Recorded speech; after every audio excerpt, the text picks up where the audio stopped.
May 8, 1902, Saint Pierre, Martinique. Known as the Paris of the Caribbean, the city bustled with markets, theaters, and laughter. But at 8:02 a.m., Mount erupted, and in just 2 minutes, 30,000 people were dead. It's me, and you're watching this channel. And today we're answering the extraordinary. What happened in St. Peter?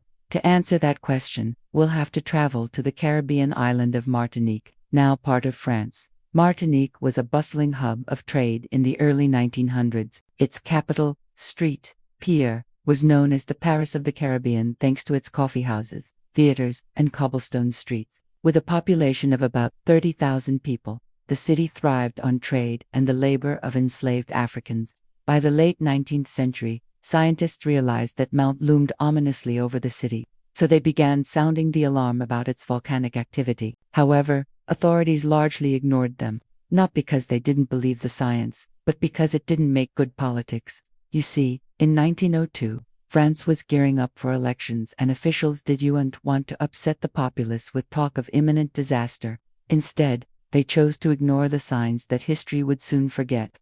On April 28, Mount Pelée Eruption family in Martinique is gathered for their weekly laundry day. They wash clothes, gossip and laugh as they scrub away stains and hang garments on the line to dry.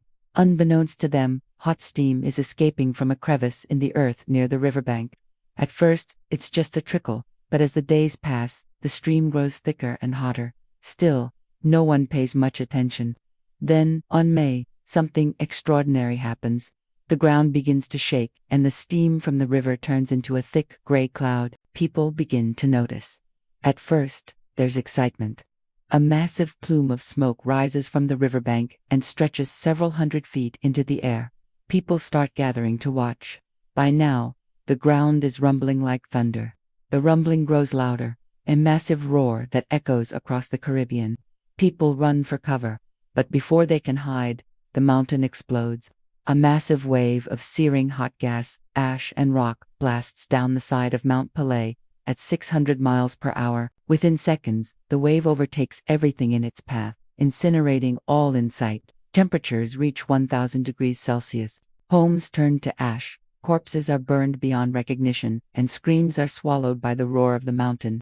The wave hits the sea and rebounds back toward the land, causing even more damage. It crashes into St. Pierre and levels the city. Within less than 2 minutes, 30,000 people are dead. In the aftermath, bodies are found frozen mid-motion, grasping tools or reaching out as if trying to grab a piece of sky to shield themselves from the onslaught. Some are buried under the rubble, trapped forever in their final moments. Others are preserved in the ash, their skin burned to a crisp, revealing every feature of their final moments. Some choke to death on ash that fills their mouths, and their eyes staring blankly into the smoke-filled sky. All around them, homes are reduced to ashes, belongings scattered and destroyed. Miraculously, 2 survivors remain, both men who were prisoners inside a stone cell. One suffered burns and lung damage from inhaling ash.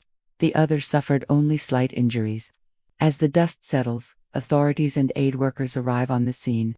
The once beautiful capital is now a smoking graveyard. Rubble and ash blanket the landscape, punctuated only by the charred remains of buildings and trees. Survivors emerge from the rubble, dazed and confused, seeking help and water, but most of the survivors are too injured to seek help and die. Martinique has been devastated. Its major city is gone. Thousands of acres of farmland reduced to ash, littered with the corpses of animals. The island is in shock. For months, survivors dig through the rubble, searching for loved ones and belongings. They find pockets of intact homes where entire families have been lost. They uncover shoes, hats, and pieces of clothing, remnants of lives abruptly ended. The work is slow and difficult as they sift through ash and debris. Occasionally, they find personal items that tell the story of the tragedy, such as letters, photographs, and diaries. These items become precious artifacts, tangible links to those who perished. Many struggle with survivors' guilt, questioning why they survived when so many others did not. Some suffer from post-traumatic stress, haunted by the memory of the eruption and the loss of loved ones. Many more are physically injured and require medical treatment for burns, respiratory problems, and other ailments caused by the ash and gases released during the eruption. The international community responds to the tragedy. Relief organizations such as the Red Cross and various governments send aid and medical supplies to assist the survivors. Doctors and nurses arrive from neighboring islands and France to help care for the wounded. Temporary shelters are set up to house the homeless, and efforts are made to restore basic services such as water and sanitation. But Martinique is struggling. Its economy is devastated, its infrastructure in ruins, and its people traumatized. The road to recovery will be long and difficult. In the wake of the catastrophe, Martinique is determined to rebuild. The French government commits to funding the reconstruction of the island and restoring essential services. The people of Martinique come together to clear the rubble, plant new crops, and rebuild their homes and businesses. They draw strength from their shared tragedy and their indomitable spirit. Slowly but surely, life begins to return to normal. New buildings are constructed in place of the destroyed ones, and the agricultural lands are restored. Schools and businesses reopen, and people resume their daily lives. The scars of the tragedy remain, but the people of Martinique have shown resilience and determination in the face of adversity. In the years following the eruption, Martinique takes steps to prevent another disaster. Geologists continue to monitor Mount, and the government implements stricter safety measures and evacuation plans. Educational campaigns are launched to raise awareness about volcanic activity and the importance of preparedness. Memorials are erected to honor the victims of the tragedy, and their sacrifices remembered. Martinique is forever changed by the tragedy, but its people remain resilient. The disaster serves as a reminder of the destructive power of nature and the importance of respecting the natural world, but it also demonstrates the strength and determination of the human spirit in the face of adversity. Today, Martinique stands as a testament to the resilience of the human spirit. The tragedy of Mount Pelée serves as a reminder of the destructive power of nature, but also of the courage and determination of those who survived.